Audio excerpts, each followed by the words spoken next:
Assalamualaikum warahmatullahi wabarakatuh. Perkenalkan, nama saya Agi Sintia Harahap. Saya dari Prodi Perbankan Syariah, Fakultas Ekonomi dan Bisnis Islam.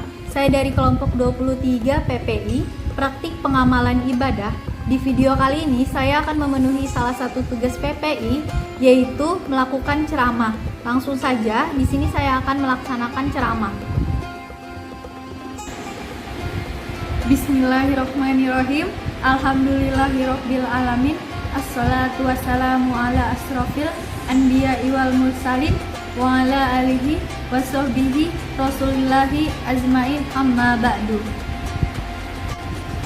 Pertama-tama dan paling utama, marilah sama-sama kita panjatkan puji syukur kehadirat Allah Subhanahu wa Ta'ala, karena tiada kata yang pantas untuk diucapkan kecuali memanjatkan puji syukur kehadiran Allah Subhanahu wa Ta'ala dengan segala nikmatnya, sehingga kita masih dapat menikmati anugerah terindahnya berupa kesehatan dan kebahagiaan.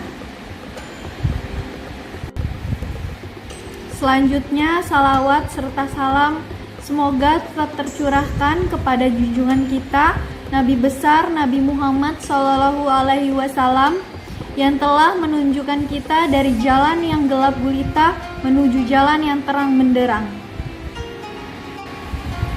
Pada kesempatan kali ini, izinkan saya menyampaikan ceramah pada hari ini dengan judul Remaja Gaul. Apakah harus dengan memakai tato baru kalian merasa keren? Anak muda, anak gaul, apakah harus dengan memakai aksesoris anting, kalung, tato baru kalian merasa bebas atau free? Apakah ini sebuah kebebasan yang kalian cari? Anak muda, yakini baik-baik bahwa Anda hamba Allah. Hamba Allah yang harus tunduk kepada Allah. Allah Subhanahu wa Ta'ala berfirman, "Tidaklah kuciptakan jin dan manusia kecuali untuk beribadah kepadaku." Anak muda gaul, apakah dengan gaya hidup yang seperti itu, gaya hidup yang mencontoh orang-orang yang tidak layak untuk kita contoh, akan menggembirakan Rasulullah SAW? Bukankah Allah Subhanahu wa Ta'ala telah berfirman, "Sungguh telah ada pada diri Rasulullah itu suri teladan yang baik bagimu," yang artinya para nabi adalah teladan kita dan sekaligus menjadi iman kita. Sebagaimana halnya kita harus mengikuti imam di saat kita sholat, kita juga harus mengikuti perilaku para nabi dalam seluruh aspek kehidupan. Hal itu harus dilakukan sebab kehidupan yang hakiki bagi kita adalah kehidupan yang dicontohkan oleh Nabi Muhammad SAW dan para nabi terdahulu. Anak muda gaul, nikmati saja masa muda kalian. Tidak akan ada yang melarang. Tetapi ingat, pada saat kita mengikuti jalan Allah Subhanahu wa Ta'ala, kelak akan ada orang-orang yang berbahagia karena dinaungi oleh naungan arsy Allah, yang artinya mereka akan dinaungi, yang mana tidak akan ada naungan pada hari itu kecuali naungan Allah, yang artinya akan ada 7 golongan yang akan mendapat naungan Allah Subhanahu wa Ta'ala di padang mahsyar, yaitu anak muda yang gaulnya gaul di masjid, gaul beribadah, gaul menuntut ilmu, gaul memperkaya keislaman sehingga bisa beramal kelak. Anak muda gaul, beginikah sebuah kebebasan yang kalian cari? Tetapi kebebasan yang menjerumuskan nantinya, terutama saat tua dalam keadaan su'ul khotimah. Su'ul khotimah yaitu meninggal dalam keadaan buruk, yang maksudnya saat muda tidak diisi dengan hal-hal yang baik. Contohnya menuntut ilmu, beribadah. Kebiasaan-kebiasaan baik itu Anda warisi saat tua nantinya. Rasulullah SAW bersabda, "Gunakan waktumu sebaik-baiknya sebelum datang 5 perkara, yang salah satunya adalah waktu mudamu sebelum masa tuamu, karena masa tua adalah gambaran dari masa muda, wahai anak muda." Anak muda, ketahui bahwasanya kalau sudah tua susah untuk berubah, karena orang bisa karena biasa. Biasakan Anda, wahai anak muda, gaul dengan kebiasaan-kebiasaan yang baik. Contohnya menuntut ilmu, pergi ke masjid, berteman dengan orang-orang yang soleh. Anak muda gaul, bergaulah dengan orang-orang soleh. Kenapa? Karena dia bagaikan penjual minyak wangi yang hanya bisa membelinya.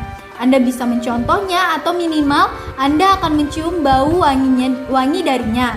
Yaitu minimal Anda akan melihat hanya hal-hal yang baik. Adapun gaul anak muda yang menyimpang, contohnya dengan tato, dengan memakai anting, dengan memakai kalung, pastinya untuk anak laki-laki tentunya. Dengan free sex, sungguh tidak akan mendatangkan kecuali bahaya dunia dan akhirat pastinya. Anak muda, jika kalian sudah terjerumus misalnya, sudah memakai tato, tetapi kalian ingin bertaubat, bagaimana? Apakah harus dihapus? Tentu saja, jika ingin sempurna menghilangkan bekas tato tersebut, itu adalah hal yang sangat baik. Tetapi, jika kalian tidak mampu, karena biayanya mahal, menyakiti, misalnya sudah cukup saja dengan bertaubat. Insya Allah, karena Allah berfirman, Allah tidak akan membebankan di atas kapasitasnya. Tapi, kalau dia mau sempurnakan, lebih baik dia hilangkan ya dengan cara wallahu alam. Bagaimana dulu ia bisa menato, dia bisa tahan pada tato tersebut, ya sekarang ditahan saja jika ingin menghilangkan tatonya. Pada saat ditatokan sakit, tapi sekarang jika ingin menghilangkannya bisa ditahan. Tetapi kalau dia pun sudah bertaubat dan tato itu pun tidak terlihat di tempat yang akhirnya orang menganggap dia buruk, jika tidak terlihat, maka itu insya Allah tidak masalah. Anak muda, saat kalian bertato tapi sudah bertaubat, pasti kalian bertanya apakah orang bertato boleh sholat? Sesungguhnya tato itu diharamkan dalam agama kita, yaitu agama Islam. Dan janganlah sampai dia malah menambah tatonya lagi. Kalau bisa dihilangkan tanpa harus membuat dia mudorot kepada dirinya dan tidak memberatkan dan tidak merugikan dan tidak menyulitkan.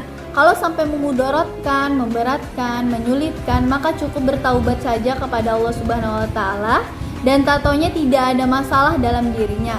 Sesungguhnya taubat itu menghancurkan dosa-dosa sebelum bertaubat. Oleh karenanya, Islam melarang memakai tato. Bahkan Rasulullah SAW menegaskan dalam hadisnya, sesungguhnya Nabi SAW itu melaknat orang yang mentato dan orang yang meminta tato. Jadi jika sudah diharamkan, maka sebaiknya kita bertaubat agar jangan sampai kita menjadi seperti itu. Dan bagaimana dengan sholatnya?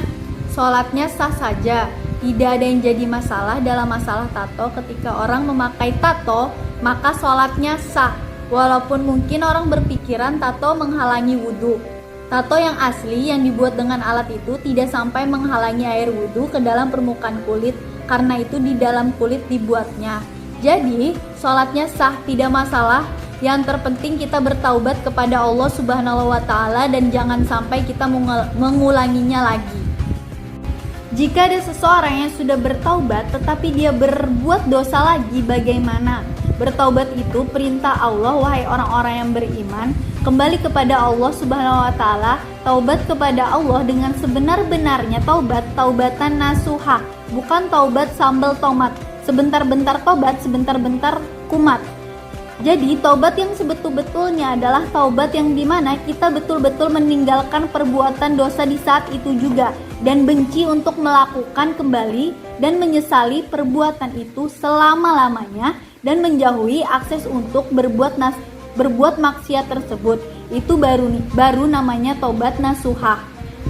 Tetapi jika diulangi lagi dan orang yang suka mempermainkan taubat, maka seumur hidupnya dia tidak akan pernah bertemu dengan yang namanya pintu taubat.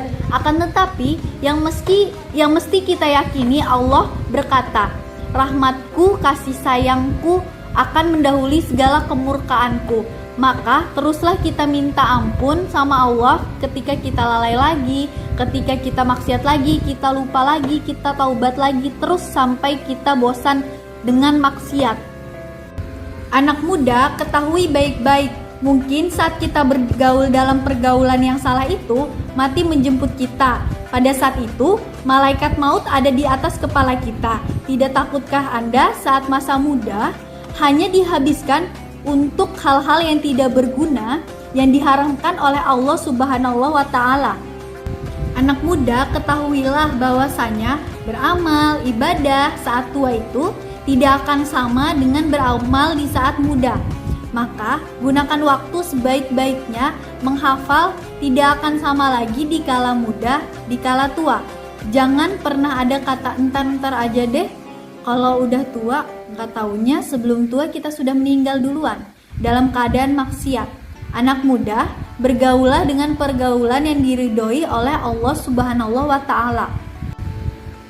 Sekian ceramah dari saya, mohon maaf jika ada salah kata. Wabillahi taufiq wal hidayah. Wassalamualaikum warahmatullahi wabarakatuh.